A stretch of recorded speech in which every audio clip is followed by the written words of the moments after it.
বাইকে করে যাচ্ছি, গঙ্গাটা একটু দিয়ে। বাবা দেখো সবাই স্নান করে আসছে গাড়িতে করে, সব গাড়ি ভর্তি করে করে যাচ্ছে গঙ্গা স্নানে। বাবা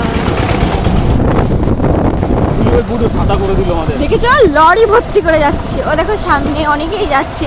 তো যেহেতু কালকে শিব পুজো, শিবরাত্রি, তো সেই উপলক্ষে সবাই, মানে আমাদের এখান থেকে সবাই, শুধু আমাদের এখানে না, যে যাদেরই হচ্ছে গঙ্গায় আজকে সবাই স্নান করতে যাবে। গঙ্গায় স্নান করে কালকে পুজো। আর আমাদের বাড়ি থেকে বেশি দূর না, আমাদের বাড়ি থেকে বেশি দূর না, একটু খানা 1.5 কিলোমিটার। 1.5 কিলোমিটার বলছে, 1.5 কিলোমিটার। এটা ছাড়ো, এই দেখো ঢুকে গেছি রাস্তায়।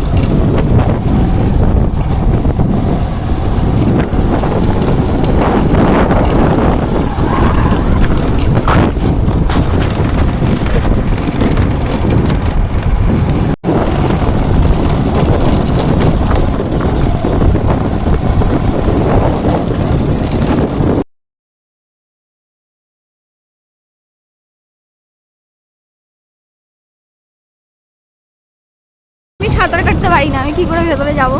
তাই কি হয়েছে? তুমি পারো তো? তুমি পারো? আমি পারি না পারি এটা ফ্যাক্টর না, বলা যায় যদি ভেসে চলে যাই। আমার 100 বার আসি আমরা এখানে। সাঁতার যদি নাও পারি তাও তো আমি চলে এসছি না ঘাটে, চলে এসছি সামনে, আর একটুখানি আছে।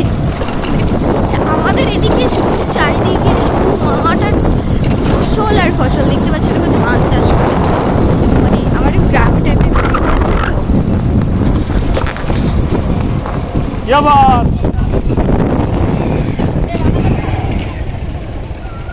হিন্দি বাইক যাবে অবশ্যই, একদম গঙ্গায় চলে যাবে। এই যে গঙ্গা,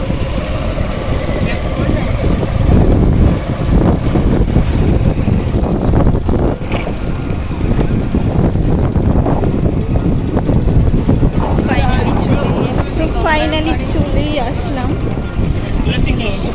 প্লাস্টিকের ফোনটা রাখার জন্য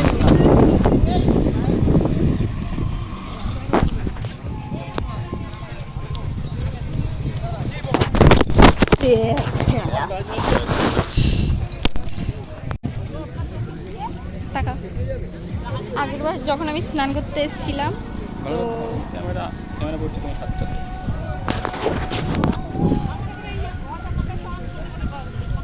আগেরবার যখন এসেছিলাম তখন পায়ের একটা আঙুল চুটকি হারিয়ে গেছিল। আরে হই চলো ভালো লাগছে। এখানে ওই বলে দেখতে না, তাই 4 টাকা এখানে কি জন্য এলো?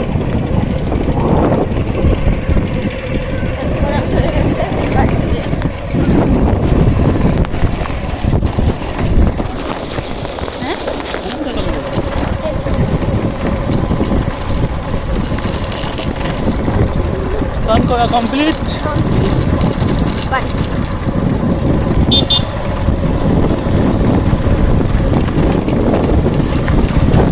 বাড়ি যেতে যেতে রাস্তায় হাওয়ায় চুল শুকিয়ে যাবে।